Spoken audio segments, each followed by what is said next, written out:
Kami sama-sama merantau nih dari Tanah Gayo ke ke sini gitu. Oke, siap.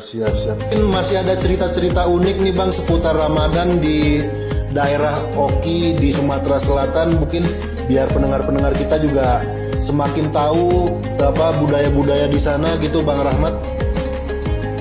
Oke siap Bang. Jadi kalau mungkin di tempat kita sana sudah mulai berkurang ya Bang ya, permainan-permainan tradisional seperti petasan yang dari bambu itu, itu kan sudah mulai berkurang tuh, di kampung-kampung pun sudah mulai berkurang. Tapi kalau di sini masih lumayan Bang, masih lumayan banyak. Kemudian juga di sini yang paling ekstrimnya Bang ada di daerah ada pinggiran sana, itu akses jalannya juga lumayan. Jadi banyak daripada saudara-saudara kita di sana yang bertahan juga dengan menggunakan lampu-lampu tenaga surya gitu. Jadi uniknya di sini meskipun puasa itu nggak menghalangi semangat mereka Bang. Jadi meskipun di tempat yang notabene adalah pedalaman sekalipun, itu mereka tetap semangat, sayup-sayup untuk bangunin sahur itu juga masih ada gitu. Dan di sini ada Bang